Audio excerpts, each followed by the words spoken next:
Assalamualaikum dan salam sejahtera. Bersua kembali dalam 2030 bersama-sama saya Dr. Jadiri Amir. Isu berkaitan dengan COVID-19 dan juga pelancongan adalah isu yang saling bersangkut. Malah sebenarnya sejak ancaman pandemik COVID-19 melanda dunia dan negara, sektor yang paling terpukul teruk antaranya ialah sektor pelancongan.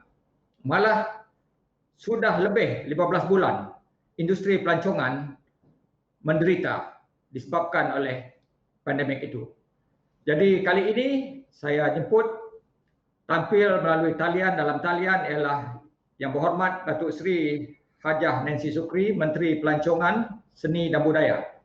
Terima kasih Datuk Seri kerana sudi hadir dalam 2030. Terima kasih di atas jemputan yang dipanjangkan kepada kami di Semenanjung lah, di Federal sini. Ya. Kita terus berbual bicara melalui dalam talian. Ini norma baru. Norma baru.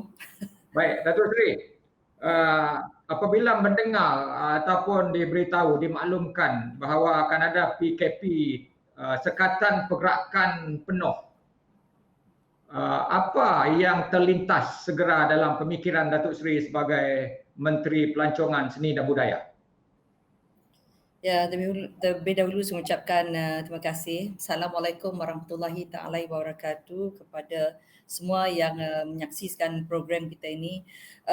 Ingin saya nyatakan apabila kita masuk sebagai kerajaan pada bulan Mac tahun 2020, kita terus menghadapi satu keadaan yang begitu orang putih kata unprecedented.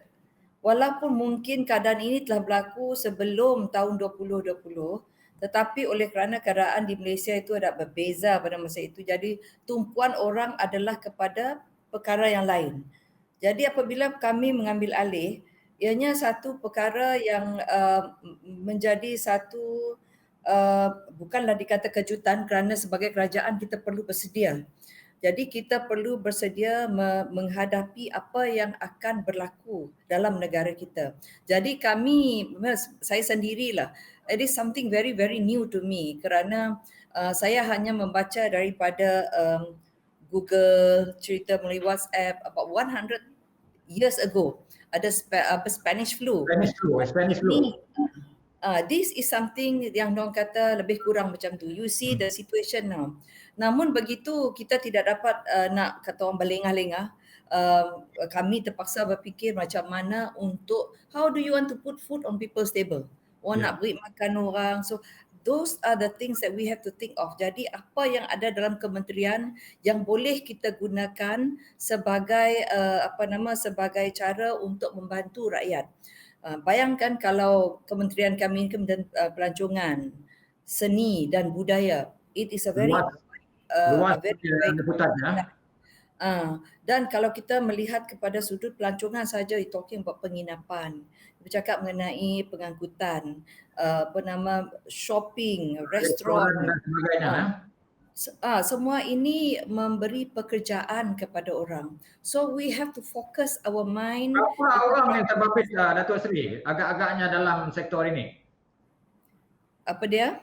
Sektor pelancongan, berapa orang yang terbabit dalam sektor ini? Berapa ratus ribu dah? Dia kalau dikira memang dalam lebih daripada 1 juta, because kalau kita extend kepada kepada macam homestay semua tu lebih kepada 1 juta. Jadi pada mulanya kita menganggar pada masa itu dalam 1 juta hilang pekerjaan.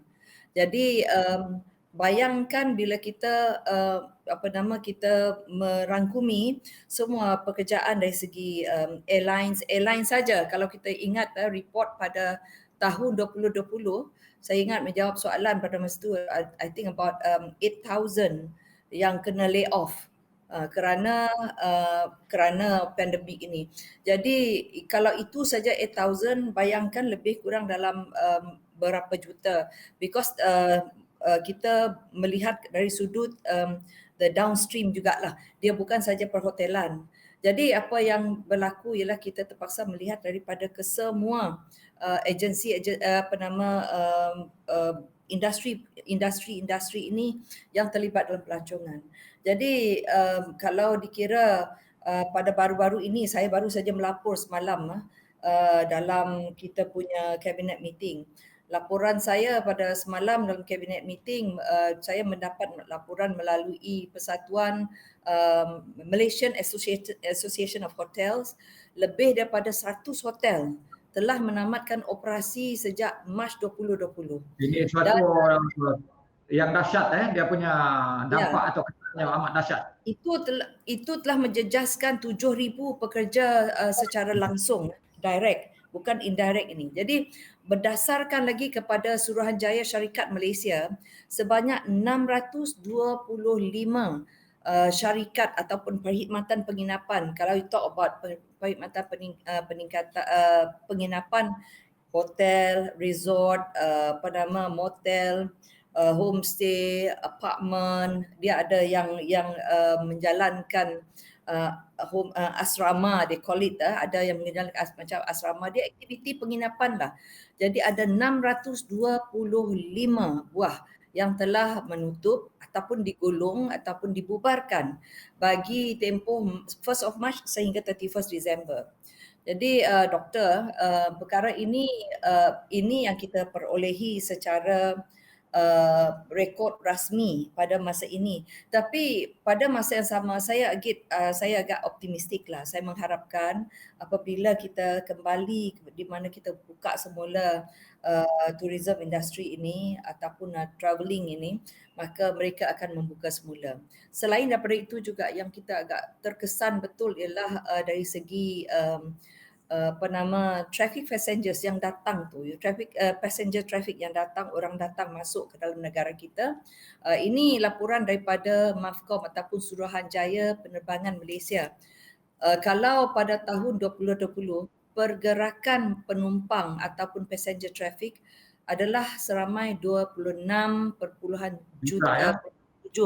juta penumpang. Jadi sekarang menjunam kerana kita halang mereka masuk.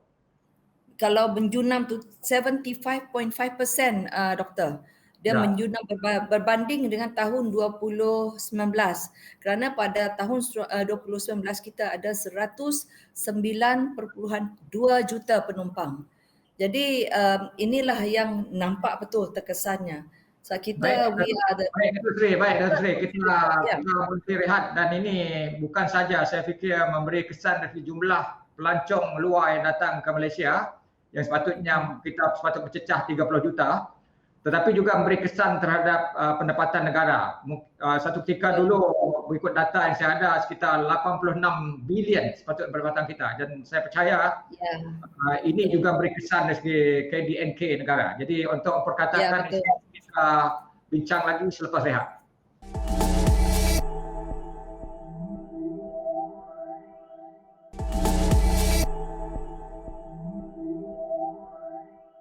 Memang amat mencabar Datuk Seri.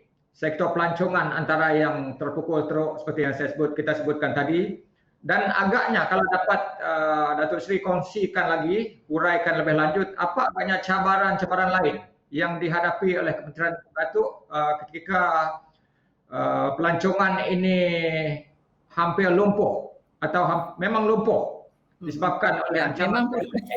Memang berlumpuh betul-betul. Terima kasih. Memang kita memang merasanya. Sebab apa yang berlaku ialah kalau kita melihat dari segi pelancongan ni, ia menunjukkan ianya banyak bergantung kepada pergerakan manusia. Kalau kita dalam keadaan lockdown macam ni, tak ada pergerakan. Bila tak ada pergerakan, tidak ada transaksi dari segi perbelanjaan ke apa, walaupun ada online, tapi inilah yang amat terasa sekali. Kalau saya boleh kongsikan di sini kita menganggarkan kerugian perbelanjaan pelancongan adalah sebanyak 125 bilion ringgit bagi tahun 2020. Angka yang cukup besar angkanya. Ya, betul. Sebab itulah kita terpaksa melihat menjurus kepada menumpukan apa yang boleh kita lakukan apabila cabaran seperti ini datang kepada kita. What can we do? So kita tak boleh duduk diam. Saya ingat apabila kita melihat dari segi, bagi saya sendiri, agensi-agensi apa yang kita ada, bagaimana kita menghadapi cabaran ini untuk kita sekurang-kurangnya membantu. Ini memang satu cabaran yang begitu. Apa jenis bantuan yang telah dihulurkan, Datuk Seri? Apa jenis bantuan yang telah dihulurkan? Apakah bentuk bantuan yang telah dihulurkan oleh Kementerian Datuk Seri untuk pastikan mereka ini dapat bernafas ketika ini? Kalau kita melihat jenis bantuan yang telah dihulurkan daripada mula-mula lagi. Sebenarnya sebelum kita lockdown dulu memang ada yang dikata prihatin. Lepas tu baru ada prihatin tambahan. Lepas tu kita ada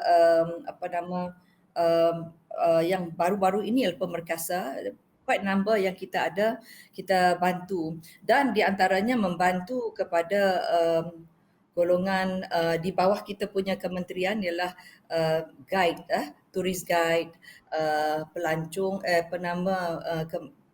masyarakat, syarikat pelancongan dari segi electricity bill, moratorium, dari segi wage subsidy, walaupun dia bukan directly under kita, tetapi kitalah yang mengusahakan ini. Dan baru-baru ini, I think for this year, homestay juga, homestay operator. Dan baru-baru ini juga sebelum pemerkasa ini juga kita bantu syarikat-syarikat pelancongan. Ada about kita bagi RM3,000 satu syarikat yang berdaftar dengan kita. Dan kalau sebelum itu juga saya ingat kita bagi kepada SME dan juga microcredit. Kita bekerjasama dengan, itu di bawah penjana, kita bekerjasama dengan pihak bank, institusi keuangan, ada dalam 12 institusi keuangan untuk memberi pinjaman kepada SME ada dalam 300,000 untuk 7 tahun, 3.5%. Dan untuk microcredit mereka diberi 70,000 iaitu untuk 3.5% juga, dan mereka boleh pergi kepada institusi keuangan ini. Itu adalah dalam 1 bilion. Dan kita juga membantu dari segi crafters kita, orang yang bekerja membuat craft, melalui tangan mereka menubuhkan community based program di kampung-kampung lah. Bagaimana itu beroperasi, Datuk Seri? Bagaimana itu community based itu, bagaimana maksudnya?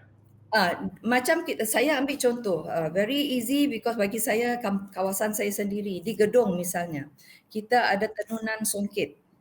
Jadi apa yang berlaku, kita membantu the B40 orang yang terkesan oleh pandemik ini, terutama sekali golongan muda juga kita nak bantu. Jadi kita memberi latihan. Latihan itu berbayar because kita nak meneruskan legasi dari segi kraftagan ini, terutama sekali tenunan songket. Bukan senang untuk menarik minat orang untuk menenun songket. Jadi kita dalam 30 orang. Lepas tu di Baklalan saya pergi, kita menggalakkan satu kumpulan 30 orang untuk mewujudkan satu kumpulan usahawan baru. Juga menggunakan penjana, mereka menjadi pengusaha batik. Di Sadong Jaya pun begitu. Lepas tu bila mereka sudah menjadi pengusaha batik, mereka menggunakan batik yang dibuat itu sendiri. Dan yang interesting sekali di Baklalan, because susah nak bawa machinery ke apa, mereka menggunakan ecoprint yang dari belakang rumah tu, plant daripada daun paku kah, they do it sebagai design mereka.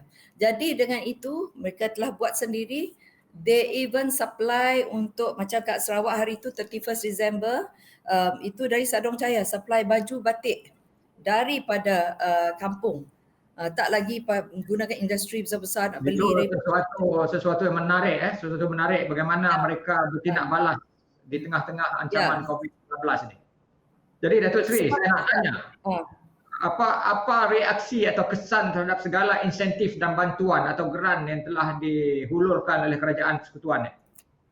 Ya, ianya banyak amat menggalakkan kerana reaksinya, manfaatnya kepada komuniti. Community dapat bukan sahaja dapat ilmu, tetapi mereka juga dapat merasai nikmat itu, hasilnya. Sebab terutama sekali saya amat terpegun saya pergi ke Limbang. Saya pergi ke Limbang, YB di Limbang pun terkejut. Dapat ramai dia punya pengusaha membuat parang dan keris. Kalau dulu agak susah nak mencari. Sekarang ini kita bantu. Dengan cara yang sama kita bantu bagi mesin dan mereka dapat menghasilkan desain-desain yang begitu menarik untuk keris dan juga parang. Dan apa yang kita lakukan di di craft, saya menjurus kepada craft. Apa yang kita lakukan, pegawai craft melihat kepada kekuatan setiap kawasan. So mereka akan membantu melalui niche produk yang ada dekat kawasan itu. Pada baru-baru ini saya baru promosikan di Betong. Di Layar ada pembuat mereka telah ada, memang ada kita punya apa nama Institut Latihan Craft di sana. Mereka terlibat dalam membuat wak. Pada masa yang sama mereka juga membuat banyak lagi produk-produk lain dan insya-Allah dengan dalam keadaan begini kita akan membesarkan lagi, akan menjadi satellite campus. Maksudnya Datuk Seri, maksudnya di sebalik awan kelabu yang menyelimuti negara masih ada sinar di hujung terowong. Jadi kita mengatakan isu-isu lain selepas rehat. Jumpa lagi selepas ini.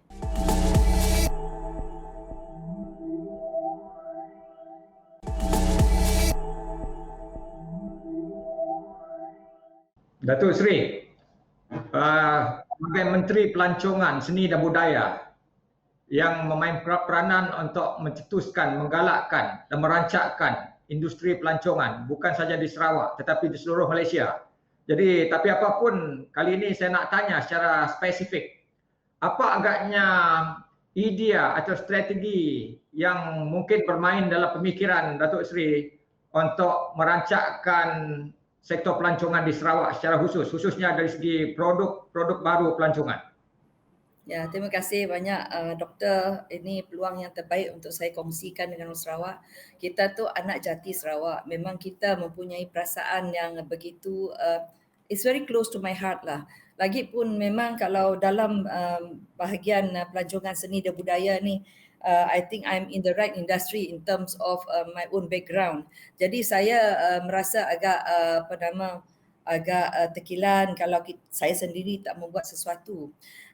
Dan saya merasa pada masa inilah, maybe because oleh kerana saya mengetahui banyak Sarawak, jadi saya mudah untuk memperbaiki keadaan ataupun menambah. Pada masa kita menghadapi pandemik ini, it is amazing, kata orang amazing, kita baru mengetahui banyak perkara-perkara yang belum dieksplor. Jadi Sarawak mempunyai banyak kelebihan dari segi macam kalau dari segi sungai ni adalah saya nak bercakap mengenai Batang Sadong. Jambatan Batang Sadong yang menyeberang sungai, that's the longest at the moment. Kalau di dalam negara kita. Saya bukan berlawan dengan yang jambatan yang terpanjang crossing the sea. Ini menyeberangi sungai. So ini adalah ada gua kita, Gua Mulu, gua yang paling besar dan di mana boleh 747 dikatakan boleh masuk dalam tu. So kita ada banyak produk yang boleh kita ketengahkan, tetap especially eco pelancongan. Ini yang kita perlu kata orang ambil peluang, rebut peluang untuk kita ketengahkan di sana. Selain dari produk-produk itu juga seni dan budaya kita. Kalau baru-baru ini Sarawak ini lebih sekitar 30 suku kaum. Budayanya rencam begitu unik, warna-warni. Bagaimana Datuk Seri memanfaatkan ini dari segi pelancongan? Ya, sebab itu apa yang kita lakukan tadi saya bercakap mengenai craft tangan. Sebab setiap tempat mempunyai setiap produk mereka masing-masing, kekuatan mereka. Dari segi seni dan budaya pula, insya-Allah kita akan melancarkan dasar kebudayaan kita, di mana di sinilah kita akan membawa bersama semua seluruh negara ini akan ada wakil-wakil masing-masing. Dan Sarawak kita sebab setiap majlis itu akan diwakili oleh 2 daripada setiap negeri. Jadi kita telah melihat data-data kita, seorang akan mewakili kaum Melayu dan juga kaum yang satu lagi Melayu Melanau lah, yang satu lagi ialah kaum Dayak. Dari situ mereka akan berkumpul untuk mengenengahkan seni dan budaya melalui rekod-rekod yang lama, dan kita tidak mahu ini pupus. Jadi sebab itu kita memberi peluang kepada bukan sahaja Sarawak lah, seluruh negara untuk mengambil peluang ini untuk mereka melihat kepada keunikan kita. Bagi saya ada beberapa kalau dikira data-data yang telah saya kumpul yang mereka datang kepada saya dari segi lagu-lagu kita, bukan lagu Melayu saja, lagu Melayu Sarawak, tetapi etnik-etnik Kenyah, Kayan, Kelapit, Muruk, Berawan dan sebagainya. Ya, semuanya. Melanau, semua kita masuk. Kita tidak mahu mereka ini ketinggalan. Bagi saya inilah peluang bagi saya untuk mewujudkan legasi untuk bukan saja Sarawak, untuk Malaysia. Kita perlu ada rekod-rekod ini. Yang jadi persoalannya ialah dari segi pemasaran dan promosi. Bagaimana untuk mengangkat darjat segala jenis budaya yang Datuk Seri sebutkan ini tadi. Bagaimana nak menggarapnya supaya dapat muncul sebagai budaya yang betul-betul memperlihatkan jati diri ataupun identiti suku kaum berkenaan dalam konteks pelancongan. Terima kasih you asking me this question. This is what kita tengah dalam ni. Apa boleh buat ini dalam masa pandemik, tapi kita tidak putus asa. Apa yang kita lakukan pada masa ini ialah untuk kebudayaan. Kalau dari segi seni itu kita telah sekarang ini mereka baru saja berbincang. Sebab bukan kerana baru berbincang tahu doktor. Sebab kita sudah ada program nak dilakukan secara fizikal. Tetapi saya kata tidak dapat tunggu secara fizikal lagi, dan kita redo kita punya planning ini. Akan dilakukan segala program-program ini, kita akan ada kolokvium, forum yang melibatkan semua kaum. Dan macam di Sarawak, kita katalah oleh kerana kita menjurus pada Sarawak, misalnya kita di kawasan Iban. Biarlah dia bertutur bahasa Iban, bercakap mengenai dia punya seni dan budaya, ada translatornya. Dan ini akan dilakukan, ini salah satu daripadanya. Dari segi seni itu JKKN akan melakukannya. Dari segi warisan, kita ada Jabatan Warisan. Semuanya mereka akan melihat dari sudut kekuatan dalam segala aspek yang ada di setiap negeri. Tapi kita bercakap hari ini mengenai Sarawak, dan ingin saya kongsikan baru-baru ini kita baru saja balik pada Kuching hari ini, beberapa minggu yang lepas. Kita telah maklumkan kepada Ahmad Berhormat Sarawak, Ketua Menteri Sarawak, kepada Kerajaan Negeri Sarawak, kita ada kerjasama dengan Kerajaan Negeri Sarawak untuk mengangkat Bandar Raya Kuching Sarawak sebagai salah satu jaringan bandaraya kreatif dalam bidang gastronomi. Creative Cities Network ini di peringkat Asia. Apa itu bidang apa itu? Gastronomi itu apa bidang? Dalam gastronomi, makanan di Sarawak. Jadi ada kumpulan NGO bekerjasama dengan pihak kerajaan mengumpulkan semua ini. Kita ada pertandingan tau. Jadi kita mengharapkan pada kali ini Bandaraya Kuching akan mendapat tempat dalam Creative Cities itu dalam bidang jadi Datuk Seri, dalam konteks ini saya percaya hubungan kerjasama strategik antara Kementerian Datuk Seri dengan Kementerian Pelancongan di Sarawak ini amat penting. Jadi bagaimana bentuk kerjasama dengan Kementerian Pelancongan di Sarawak ini setakat ini? Kita memang bekerja rapat kerana saya bekerjasama dengan Yang Berhormat Datuk Karim. Lagipun saya adalah pengerusi Jawatan Kuasa Pelancongan IRSDA di Sarawak, di Semarahan. Jadi kebetulan itu telah berlaku sebelum saya menjadi Menteri Pelancongan di sini. Jadi kerjasama itu memang sentiasa wujud di antara kita, supaya kita nampak kita dapat mengenengahkan negeri Sarawak melalui kedua-dua agensi ini. kementerian. Jadi saya berterima kasihlah dengan MTech di Sarawak dan kami di sini juga di federal sini, mereka bekerjasama dengan begitu Baik, erat Datuk Sri. sekali dan kami Kita mendapat kupas sokongan padu daripada CM. Kita kupas isu ini lebih lanjut bagaimana untuk melangkah ke depan pasca COVID-19 selepas rehat. Jumpa lagi selepas ini. Pasca COVID-19 melangkah ke depan. Okey. Okey, terima kasih. Baik.